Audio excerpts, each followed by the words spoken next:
I think one juicy bit of thing I want to get thing is like when we have an argument or when we're annoyed with each other in the business, and then that spills over into our personal life and our dinner's ruined that day.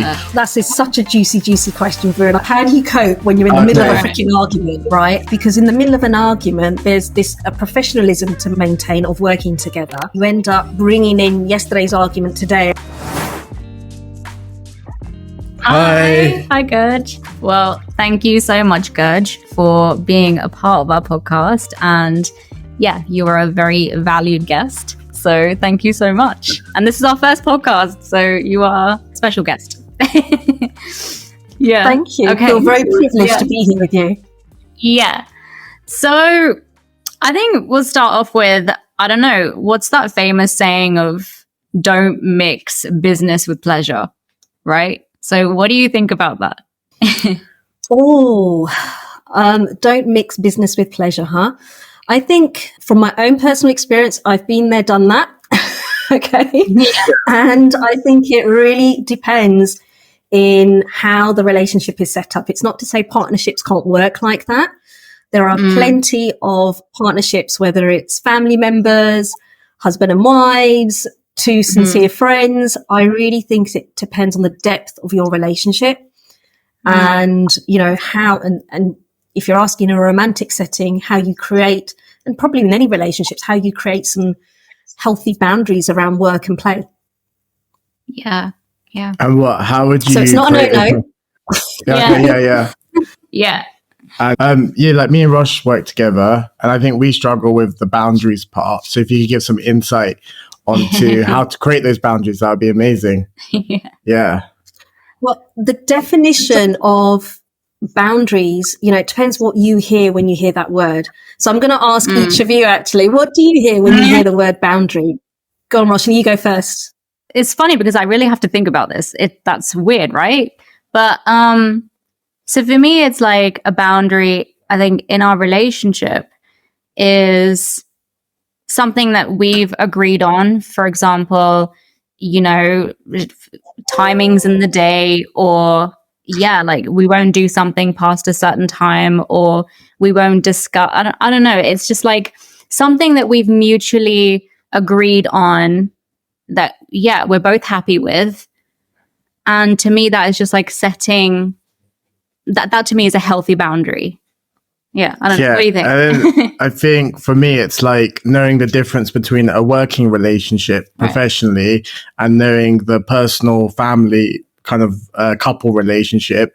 And obviously it's all intertangled together, but at the same time, knowing that when we disagree in our professional life, we don't also bring that into our personal life and let it affect that part. So that's how I'm seeing it for us. Yeah. But if you could give us some... I like his answer better. Into the insight into, what those boundaries are, Yeah, exactly. Yeah, I mean, if you look at as I say, the formal definition of a boundary, it's basically a condition or a set of rules that you play by. That's the intention of a boundary, that you can't cross it, you can't go over it, and nobody maybe can even enter into it, right? Sorry if I'm looking over here every now and again. I'm engaging with Instagram, Facebook as well. But so the boundary, when you start off with, that's how most people think about it, is it's a set of rules that you must follow. And in relationships, whether they're business, I think it's a lot more formal, it's structured, and you kind of know, like if we talk about work, right? Most of us know if we have a 9-to-5 job or whatever that looks like for people, we know we go into work, we clock out, or we finish at a certain time, and my evening in the evening is my evening. Like it's a clear divide, right? It's a clear exactly. And when you're in a relationship, and I speak from, as I say, my experience of my own partnership that didn't quite work in a business context, and also, you know, watching. I'm sure there's so many family or people watching that have a family business of some kind. You know, my parents used to own a shop, and then used to bring up young children. So can you imagine when you're trying to, you know, if that's your primary earnings is your business and you're trying to raise a family, that's pretty stressful right there. Yeah. So for most people, I think in relationships, we kind of forget, like, the role. And in order to create healthy boundaries, it's first of all individual. How do you fill your cup? How do you make time for yourself? Right? And I know it's so easily done. Would you mind doing that? Would you mind doing this? And you end up eating into your, what I call, lifetime, or your couple time, or your family time. And we all do it, right? We even do it today at work. We'll say, no, I'll go home. I just got to finish this bit off. So firstly, there's that boundary of how do you be disciplined for yourself? And then the real stuff that starts is, as a couple, how do you interact? So it goes back to the basics of relationships, of communication, how you speak to one another, right? And, or, how do you ensure that you make time for each other, which is different? How do you distinguish it away from this is work time and this is our time? So I don't know if you have something like that in play. I mean, typically, do either of you to overrun or over say, look, I need to do this today and I haven't got time? Yeah, I am very good at eating into personal time. It's definitely something that is still an adjustment for us. I mean, we are just over a year and working together, but we're 8 years in being a couple. And so 7 or something years in, we suddenly started working together. And for me, that was definitely an adjustment. It was just for me, it was all, I quit my job and it was okay, this is my bit, our business now, this is our baby. And it was all systems go. And it was that switching off for me, that was definitely hardest. And Viren he is, bless him, very good at reminding me, this is personal time, or we said we would watch a movie tonight, or we said we were going to go have an afternoon off. Come on. So, yeah. What do you think? I mean, yeah, I think it's keeping to your promise. And it's quite hard when you're so attached to each other, at business and at work. So it's where do you it kind of spills over without you knowing. And it's an automatic thing, but you almost you're not aware that it does spill over and it blends.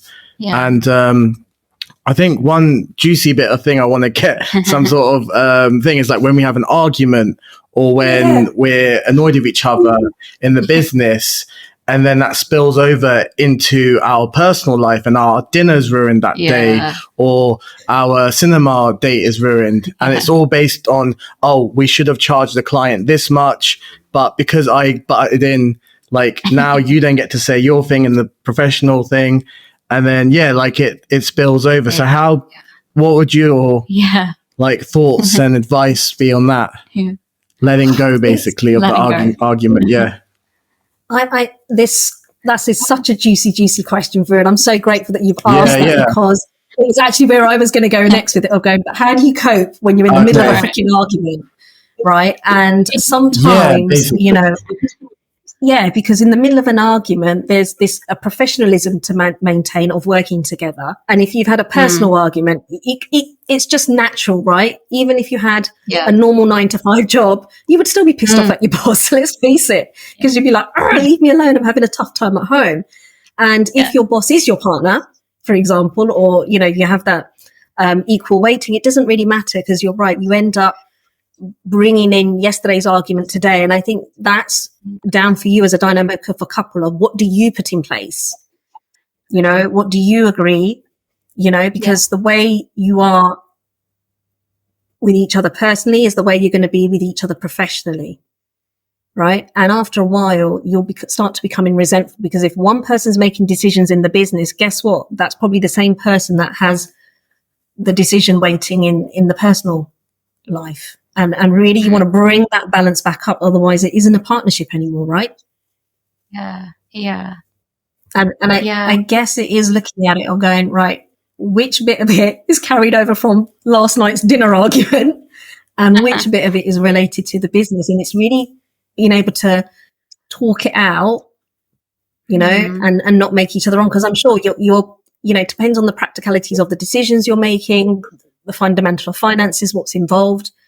And I know most often, especially couples that have children, end up taking it out on each other because you're tired, you're exhausted, there's probably low income coming in. And I think you have to set up a way, just like we do at work, to make time for each other, but also, like you said, Viren, how do you switching off and actually saying, look, we're going to make time to go down to the beach, as I know you guys live by near seaside, or we're going to go out for the day, whatever it is that you would naturally do to bring you back to love, basically. Yeah. I don't know if that's kind of answered it, but it's really about recognizing, like, here's a question for you. And this might, before you put in boundaries, is understanding yourself. So, Roshni, are you a late evening worker or early morning worker? I'm an early morning worker. And Viren? Late. The opposite. Yeah, we're opposite. Yeah. There you go. I don't know if that's so a good thing or bad. Yeah. Yeah, right. So that's a prime example of most people. I'm not saying that's the tendency, right, that men and women do X and Y, but already you've got different dynamics. Like, I take it, Russian, you have more energy in the morning, then you'll get the big tasks done first. For sure. Yeah. I'm all like a zombie, and she's just like so supercharged. And then by like 10 p.m, it's complete opposite. She's like a zombie, like really can't do anything. And then I'm just running around like a crazy Duracell bunny. Yeah. Like, should we do this? Should we do that? And at this point, he's coming up with ideas, like creative ideas. And I'm like, I really can't. I just want to go to bed. And then we might bicker about that as well. It's like, come on, this is my downtime and you're like supercharged right now. Yeah. So that can and be then it's like, I get worries and stress that I'm going to forget that idea if I don't discuss it right now. And Roshni's here right now. So please listen to me. And then I think Roshni's the same, probably in the morning as well. And it's like, why can't I discuss this right now? I'm like in the zone. Why aren't you in the zone? Yeah. And there's maybe like a little bit of conflict there. Yeah. And it works well and it works bad sometimes, doesn't it? Yeah. And sometimes I do have to just remind myself, I don't know. It's like, I'm tired in the evening. But if there's an important, discussion to be had, if there's like a really great idea that he's just had and he wants to talk about it, even if it is at 10 p.m. at night, then it is just my mindset kind of going, okay, it's fine. He's not asking me to run a marathon. Let's just hear him out. Let's just talk about it, because that's all we're doing. We're just talking. And so a lot of it is down to my mindset as well in, whatever time of the day. And like I just got present to something is like, we have the same goal. I think that's the most important thing, is out of this business or any project that we do, we have a common goal. And often if we're arguing or bickering, we have to go back to the why of why are we doing this?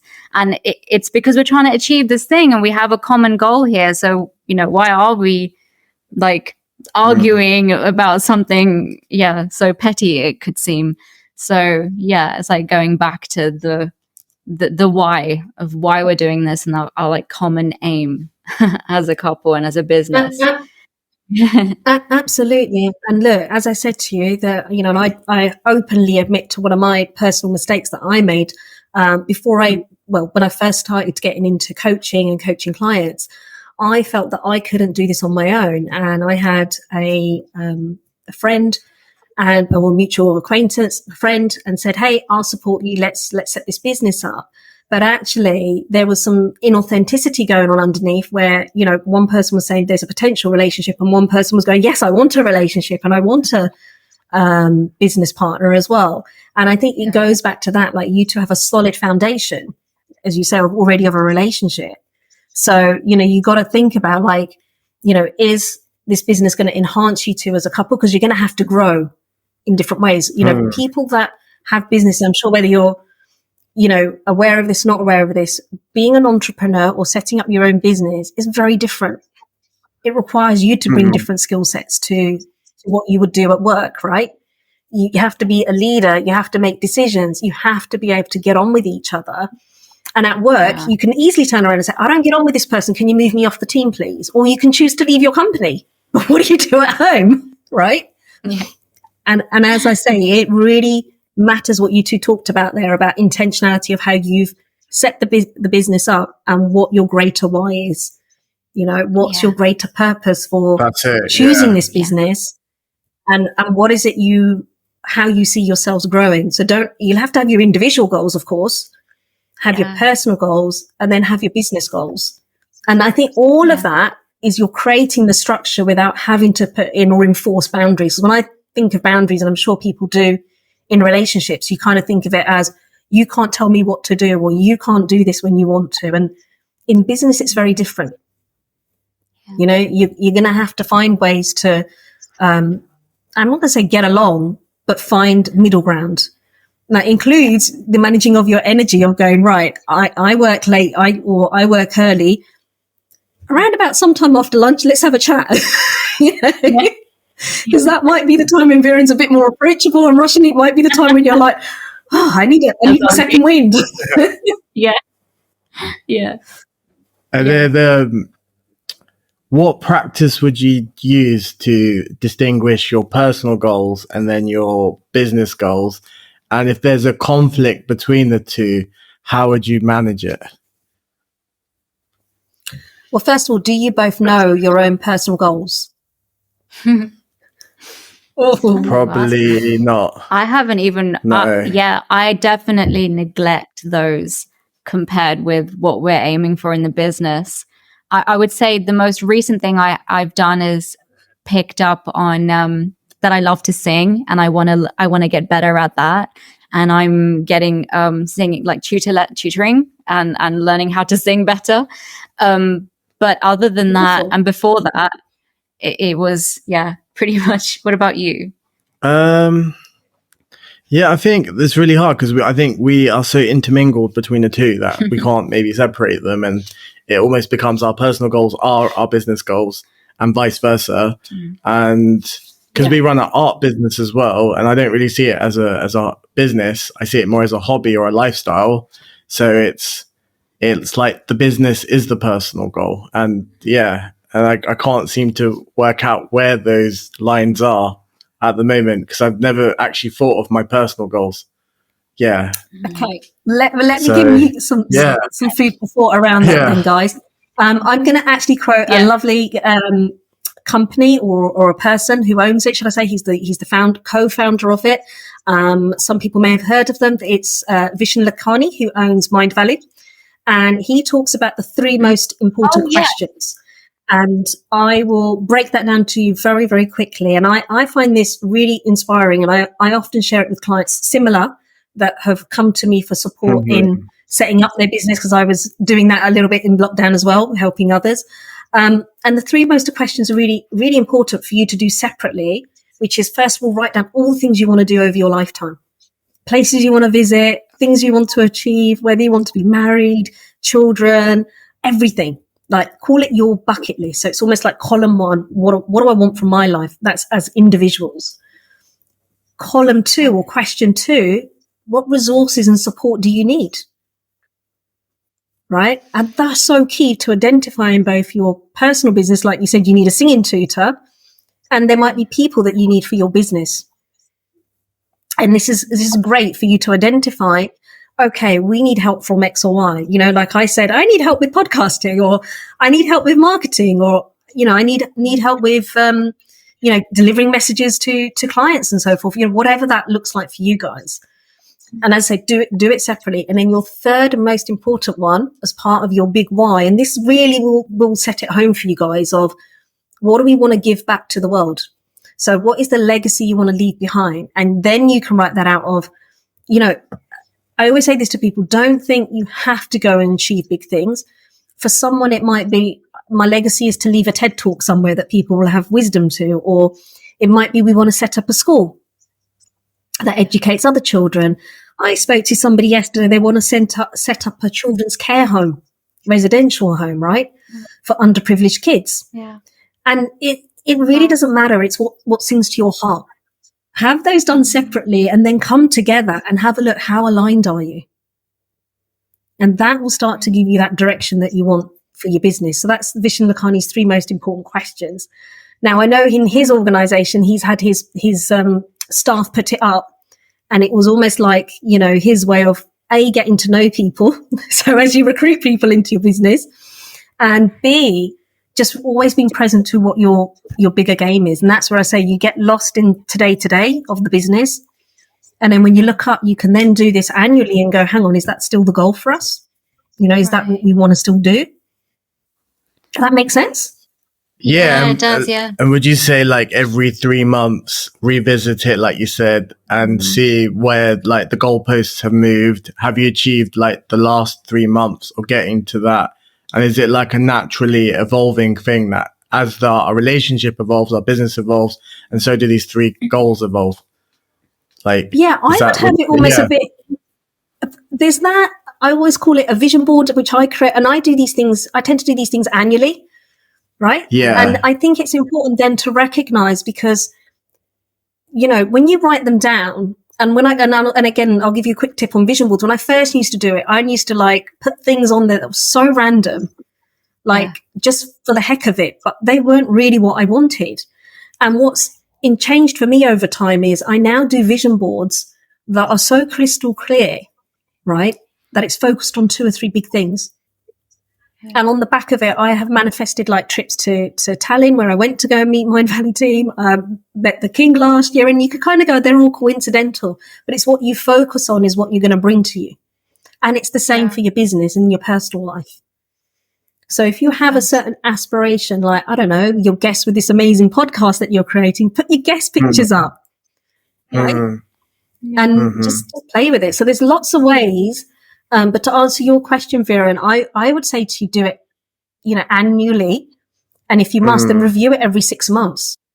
And it's almost like playing a game of bingo. How many things can we tick off that we're going to do? Okay. And like have fun with it, like you're saying, like create a game around it rather than add too much like significance. I think that's what's missing for us is like the playfulness and the laughter and the fun. I think, yeah. What do you think, Ross? I think yeah. What was that, Gurj? Oh, bless you.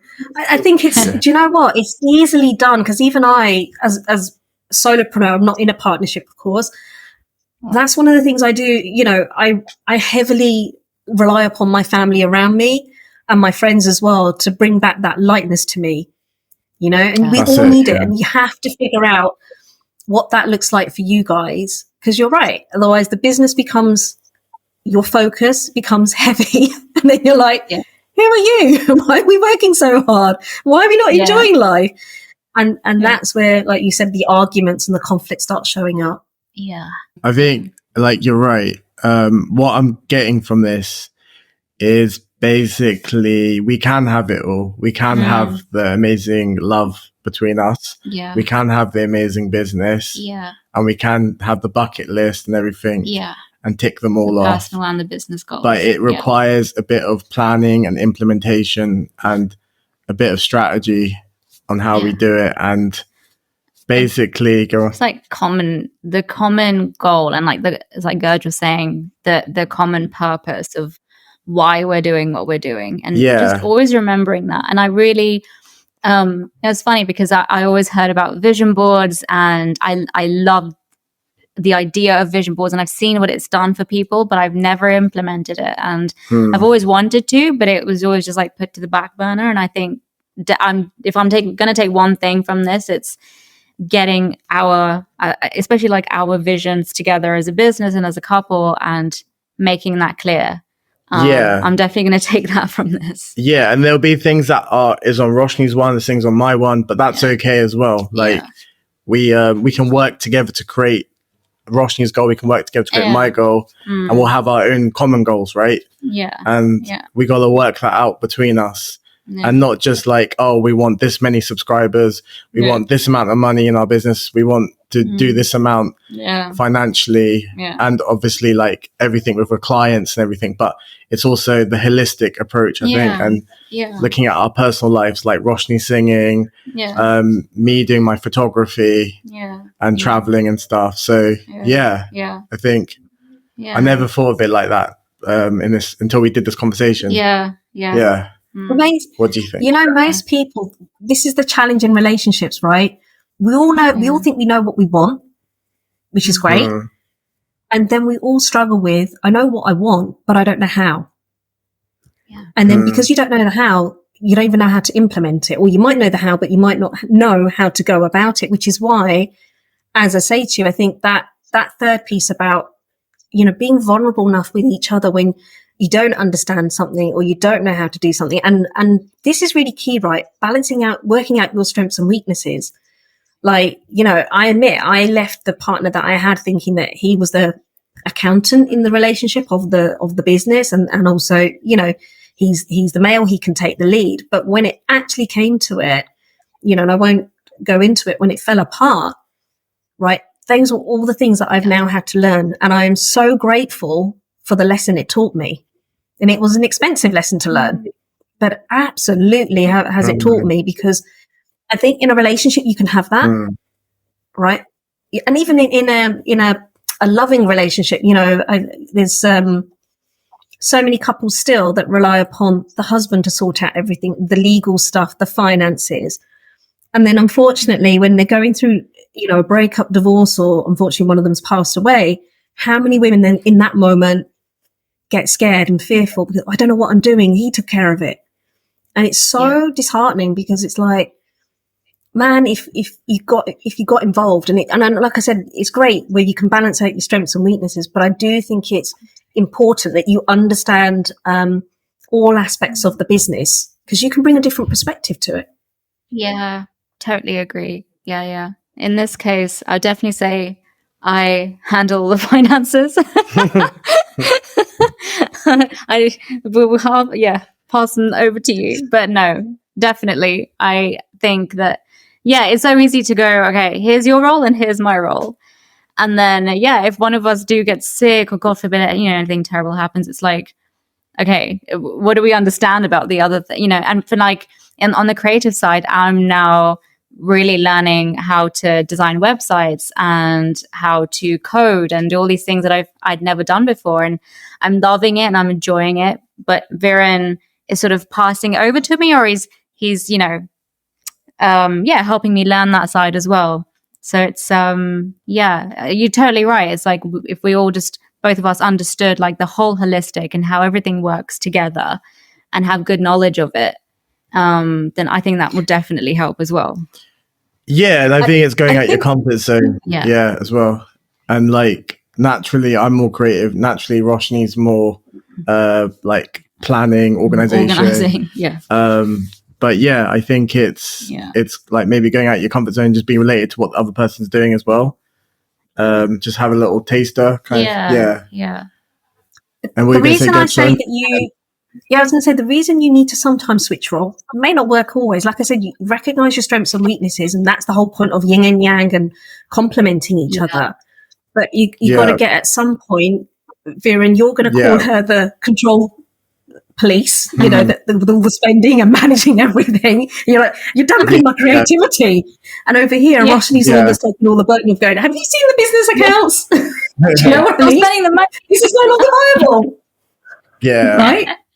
So that's why it requires, even if you don't take it on as the role, it requires a level of understanding, especially from a business perspective, because that's where the stresses can come. Because again, I didn't take that on early enough in my partnership, and therefore there's this person going, hurry up and bring the money in, or hurry up and get talking to clients, or you're not closing when you're not doing it. And then for me, it became then very personal, And it's finally things started getting moving, and it's like, okay, the expectation was heavy, right?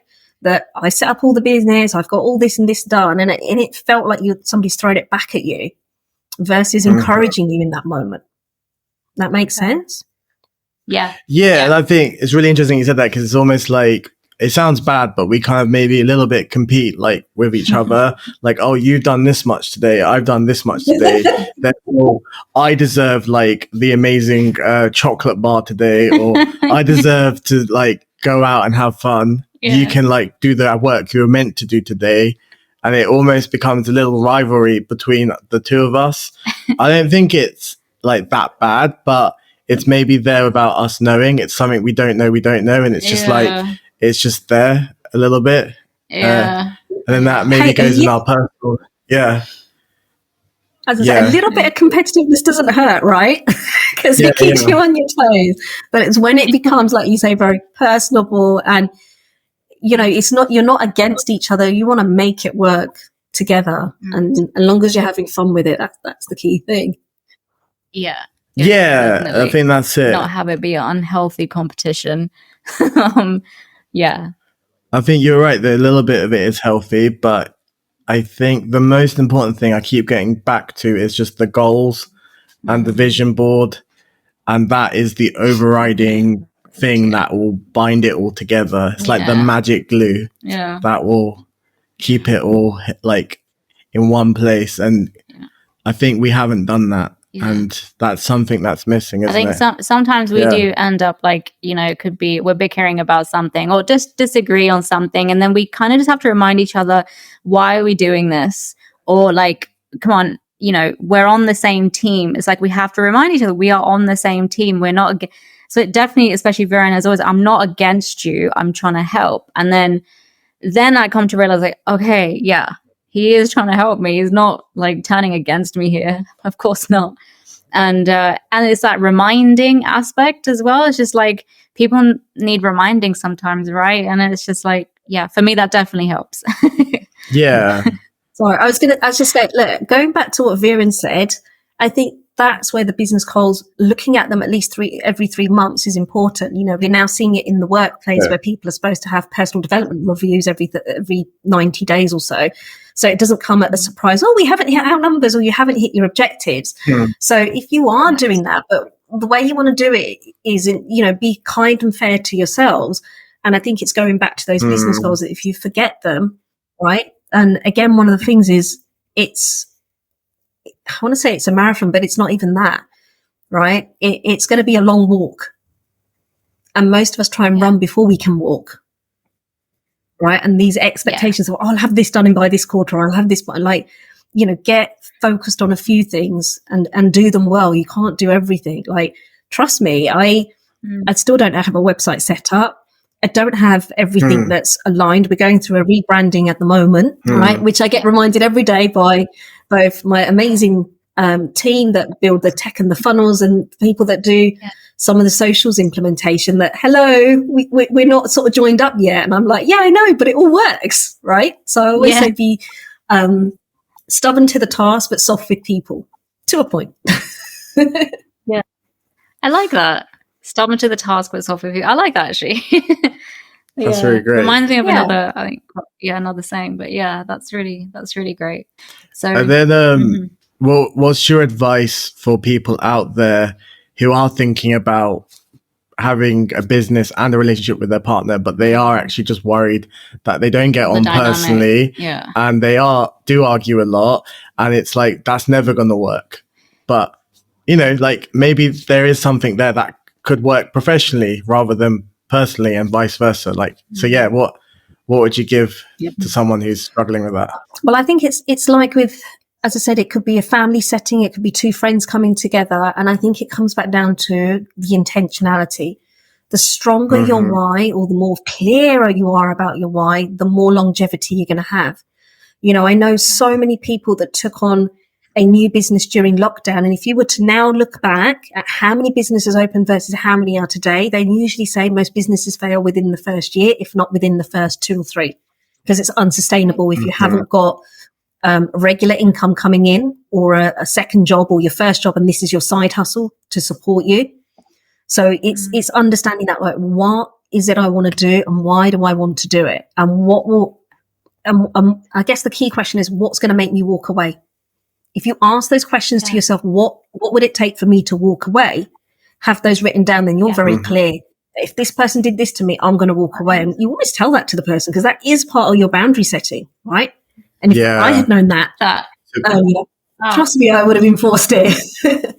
The other thing you do need to think about, and I don't know, because I know you guys are not married, is whether you have put down any formal agreement whether you've signed anything, whether you've got exit clauses as well that make it easier, you know, and unfortunately we do have to think like that.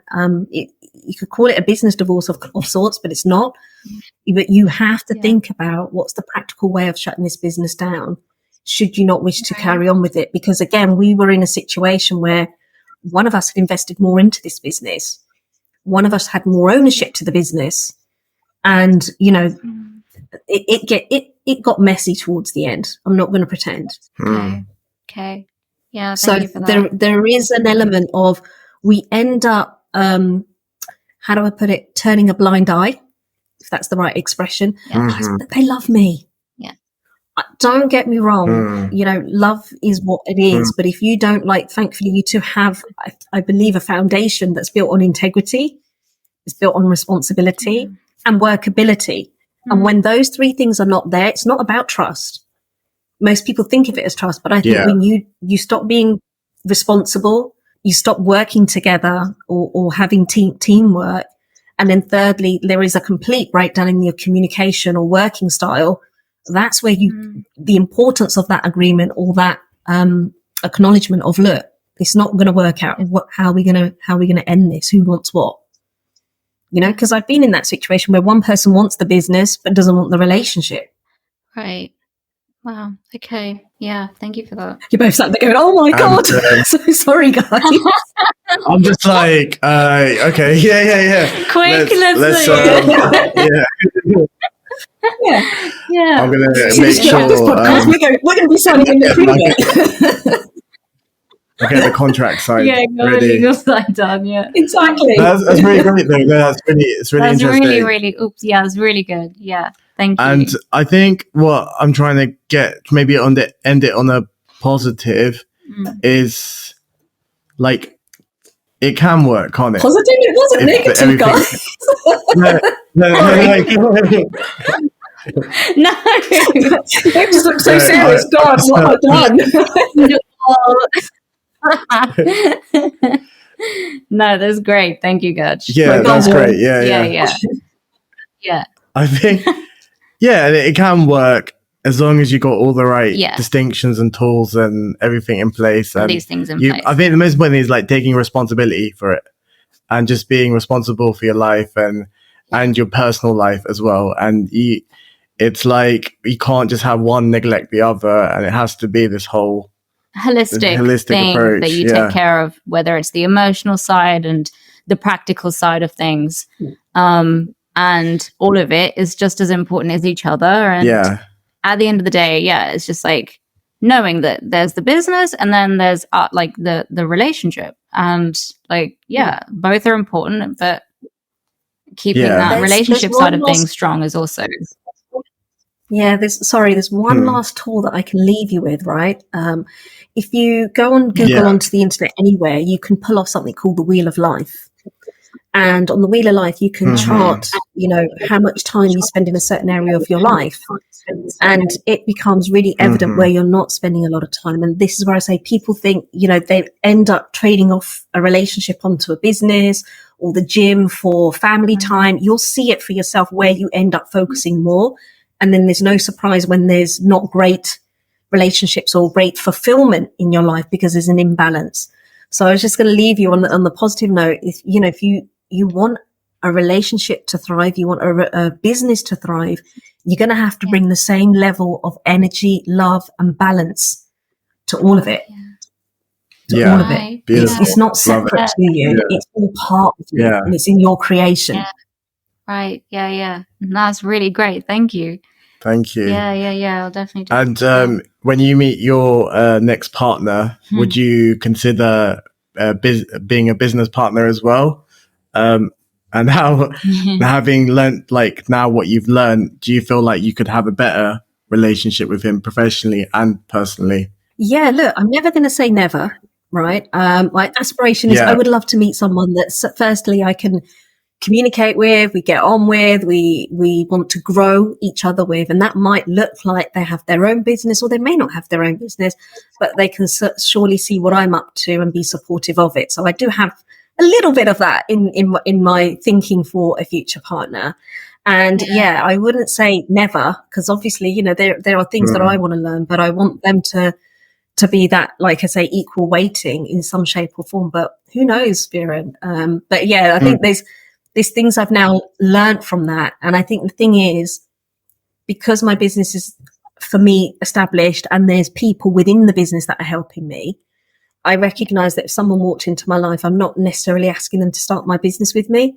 What I'm actually asking them to do is walk side by side and help me grow myself and my business. And it might even be our business or his business. Who knows? You know? Yeah. So we'll cross that bridge when we come to it. Yeah. That's really beautiful. Yeah. Beautiful. Yeah. Love it. That's inspiring. Thank you. Yeah. Thank you. Well, thank you. Yeah. Thank you so much, Gurj. Yeah. Thank you. It's been really insightful. It's been really helpful. We've definitely taken things from this podcast, and things that we will be implementing. And using. So thank you very much. Thank you, Gurj. Yeah. I'm going to stop recording now. Yeah. Thank you so much for watching. If you like this video, please give us a big thumbs up and leave us a comment, good or bad. And if you really want to, make sure you hit subscribe. Check out our next video here.